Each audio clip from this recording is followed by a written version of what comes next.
balik lagi di Digital PR The Series episode ke-2. Nah, sebelumnya perkenalan dulu nih, kita nih siapa? Nama aku Farah Fadila, angkatan 2020. Kalau kamu? Aku Aula Hermiati Putri, angkatan 2020. Nah, di episode kedua ini kita mau ngapain sih, Far? Kita mau nanya-nanya seputar Prodi di Digital PR. Nah, kita tuh mau mengulas, sebelumnya kita sudah buka Q&A di Instagram Hima Digital PR. Nah, untuk menjawab semua pertanyaan kalian mengenai prodi ini, kita mau wawancara siapa nih, Far? Kak prodi kita nih, siapa nih? Ya, dan siapa nanti saksiin ya? aja ya. Saksikan sampai habis. Bye-bye. Nah, halo teman-teman semua. Sekarang kita udah sama Kak Prodi Digital PR nih. Tapi sebelum kita nanya-nanya dan kalian semua tahu jawabannya, kita perkenalan dulu sama Kak Prodi kita nih. Silakan, Bapak. Baik, bismillahirrahmanirrahim. Assalamualaikum warahmatullahi wabarakatuh. Salam sehat semuanya, salam kenal untuk adik-adik mahasiswa Digital PR. Nama saya Ayub Yofandi Imran, Ketua Program Studi S1 Hubungan Masyarakat atau Digital Public Relation. Nah, baik, kita langsung ke pertanyaan pertama aja ya, Pak. Boleh. Kita pertanyaan pertama nih. Nah, boleh dong Pak sedikit dijelasin biar teman-teman tahu Prodi Digital PR itu sendiri tuh apa sih, Pak? Baik, Prodi Digital PR itu sebetulnya nama beken kita, nama branding kita, di mana sebetulnya prodi kita berdasarkan nomenklatur itu adalah S1 Hubungan Masyarakat. Berarti masih nggak jauh-jauh dari hubungan masyarakat ya, Pak? Betul, karena itu adalah ilmu inti dari capai dari profil lulusan yang ada di prodi kita. Oke, kalau boleh tahu prodi ini tuh udah dari tahun berapa sih, Pak? Prodi kita izin berdirinya itu sebetulnya sudah dari tahun 2016. SK dari kementerian terbitkan 2016, namun angkatan pertama yang kita terima itu adalah di angkatan 2017. Oh, berarti sudah kurang lebih hampir 5 tahun ya, Pak? 5 tahun, dan kita sudah punya 2 lulusan untuk angkatan 2017 dan 2018. Parah. Oke Pak, selanjutnya bagaimana latar belakang dan tujuan dari didirikannya Prodi Digital Public Relation, Pak? Baik, sebetulnya kalau teman-teman perhatikan, prodi kita atau ilmu kehumasan itu merupakan bagian dari rumpun besar ilmu komunikasi. Jadi kami para dosen sebelum kita membuka prodi baru adalah dosen-dosen ilmu komunikasi, di mana memang humas itu adalah bagian dari keluarga besar mungkin ya ilmu komunikasi, sehingga kami merasa perlu dibentuknya sebuah prodi yang memang kekhususannya terletak pada ilmu kehumasan, sehingga pada tahun 2016 kami mengajukan izin pendirian prodi humas. Alhamdulillah disetujui dan diberikan izin, sehingga prodi kita lahir pada tahun 2016 dan mulai beroperasi pada tahun berikutnya. Oke. Selanjutnya Pak, kalau boleh tahu akreditasi Prodi Digital Public Relation ini saat ini masih apa, Pak? Baik, kita sejauh ini sejak 2017 sudah melakukan 2 kali reakreditasi. Seperti biasa, pada saat izin berdirinya prodi itu keluar, kami prodi baru itu otomatis diberikan akreditasi C. 2 tahun setelahnya kita mengajukan reakreditasi. Namun karena kita belum punya lulusan, sehingga akreditasi yang maksimal yang bisa kita dapatkan itu adalah B. Itu kita dapatkan di 2019. Nah, sedikit info ini untuk rekan-rekan mahasiswa, terutama anak-anak digital PR, bahwa saat ini para dosen sedang menyusun borang akreditasi, dan insya Allah dan mohon doanya juga kita sedang mentargetkan untuk mendapatkan unggul. Amin. Terus kan tadi dosen-dosennya itu dari sebelumnya mengajar ilmu komunikasi ya, Betul. Pak. Nah, apa sih Pak perbedaannya dari digital PR sama ilmu komunikasi itu yang paling menonjol lah, Pak? Baik. Jadi mungkin berangkat dari awal, rumpun ilmu komunikasi itu sebuah rumpun ilmu yang sangat luas. Pembagiannya pun sangat banyak. Kalau boleh saya ceritakan, dari zaman-zaman saya kuliah sendiri pun atau teman-teman dosen kuliah pun, itu ada yang disebut dengan konsentrasi, ada yang disebut peminatan. Seperti kalau di saya sendiri, itu di kampus saya kami menyebutnya sebagai spesialisasi. Di antaranya kita punya manajemen komunikasi, public relation, komunikasi organisasi, jurnalisme, dan mass media.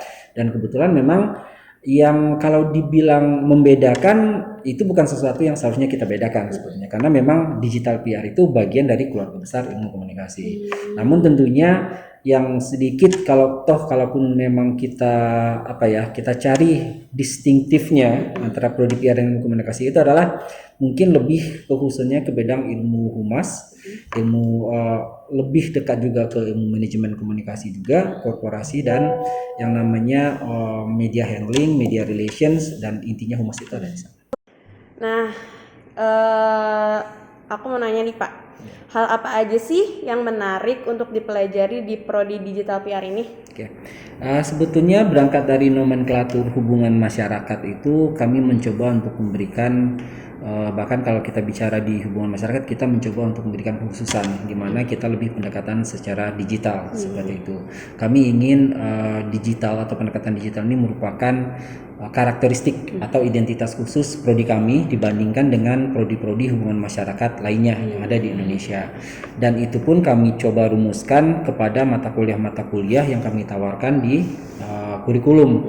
Contohnya kalau kita bicara keunikan mata kuliah yang kita punya, mungkin juga mahasiswa 2020 mungkin belum mengambil ya begitu, tapi kita punya mata kuliah digital PR 1 dan digital PR 2 atau mungkin bisa disebut digital PR pengantar dan digital PR lanjutan, di mana mahasiswa itu kami harapkan bisa betul-betul belajar mengenai karakteristik implementasi teori digital PR secara mendalam gitu, dimulai dengan semester 5 untuk pengantarnya dan semester 6 untuk lanjutannya seperti itu. Di antara lainnya selain mata kuliah itu bahkan kalau kita bicara media relation pun arahnya adalah lebih kepada pendekatan secara digital, media digital. Berarti ini gak jauh-jauh dari hubungan masyarakat tapi lebih digital ya Pak? Betul sekali. Next Pak. Oke, selanjutnya Pak, prospek yang bisa didapatkan oleh mahasiswi lulusan prodi digital public relation itu apa Pak? Oke, sebetulnya kalau kita bicara prospek, tentunya kita bicara profil lulusan untuk mahasiswa digital PR itu sendiri. Jadi pada saat kami menyusun kurikulum, kami menentukan kita itu pengennya anak-anak itu bisa apa sih saat lulus gitu, dan anak-anak itu kerja di mana dan sebagai apa pada saat mereka lulus. Nah, sehingga kita punya yang namanya profil lulusan. Biasanya kalau di Telkom University itu setiap prodi biasanya mempunyai 3 profil lulusan, di mana penyusunan mata kuliah, penentuan mata kuliah itu seharusnya bisa membimbing mahasiswa untuk mencapai minimal tertuju kepada 1 dari 3 profil lulusan tersebut. Yang pertama, kalau boleh saya bacakan, kita berharap mahasiswa itu punya skill sebagai PR officer atau yang biasanya kita sebut praktisi PR seperti itu, bisa melakukan mengeksekusi berbagai macam tugas kehumasan, menjadi perwakilan dari perusahaan baik secara internal ataupun eksternal.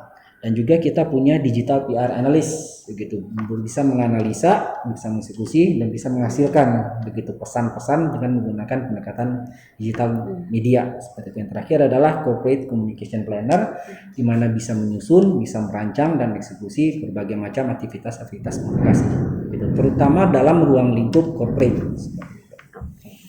Oh, banyak banget ya teman-teman prospek yang bisa kita dapetin kalau kita mempelajari prodi digital PR ini. Nah, yang terakhir nih Pak, apa harapan Bapak untuk para mahasiswa dan mahasiswi yang mengenyam pendidikan di prodi digital PR ini? Baik, kalau boleh saya sampaikan sebetulnya pengalaman saya sebagai dosen ataupun ketua program studi digital PR. Ada mahasiswa yang memang bergabung dengan prodi kita karena passion mereka memang ada di sana, memang dari awalnya ingin menjadi humas begitu ya, atau PR officer yang saya sebutkan tadi. Ada juga yang memang mungkin belum begitu yakin tapi penasaran dan ingin belajar seperti itu. Jadi harapan saya adalah apapun alasan rekan-rekan mahasiswa bergabung menjadi mahasiswa di PR, rekan-rekan belajar dengan serius, mencoba untuk memahami PR itu apa, humas itu apa, dan peluang rekan-rekan nanti pada saat lulus itu ada pilihannya apa saja, sebagai apa, di perusahaan seperti apa. Nah, itu yang coba kami bukakan begitu ya, bentangkan ke rekan-rekan mahasiswa agar pada saat lulus nanti tahu minatnya ada di mana, peluangnya bisa kemana saja, dan sebagai apa pada saat lulus nanti. Jadi kalau boleh saya singkatkan ya, bukakan wawasan rekan-rekan untuk belajar dari para dosen, dari materi-materi yang kami berikan, dan kami juga akan usahakan rekan-rekan itu terekspos dengan industri. Itulah alasannya kenapa kami sangat sering mencoba untuk mengundang rekan-rekan praktisi ke sini, agar belajarnya itu tidak hanya teori-teori saja begitu, tapi tahu kira-kira setelah lulus itu nanti ya kalau bahasa saya kalian bisa jadi apa, seperti itu. Kurang lebih seperti itu. Baik, terima kasih Bapak. Siap. Nah, teman-teman, kita sudah selesai untuk tanya jawabnya seputar Prodi Digital PR ini nih. Terima kasih buat teman-teman semua yang udah nonton. Sampai bertemu di Digital PR The Series episode selanjutnya. Dadah. Dadah. Nah, Sobat PR, itu dia kita sudah mempelajari dan mencari tahu tentang bagaimana Prodi Digital PR kita ini ya, Far. Iya, benar banget Kaul. Yaitu kita dapat kayak prospek pekerjaannya apa, kedepannya kita nanti, terus mata kuliah apa aja yang diajarkan oleh Prodi Digital Public Relation, serta perbedaan dari ilmu komunikasi dan Digital Public Relation. Nah, itu dan ada juga dari harapan Bapak Ayub buat mahasiswa-mahasiswi Digital Public Relation, teman-teman. Nah, itu saja yang bisa kita kasih tahu sama kalian. I hope you guys enjoy. Sampai bertemu di Digital PR The Series episode berikutnya. Jangan lupa like, comment, dan subscribe. Bye-bye. Bye-bye.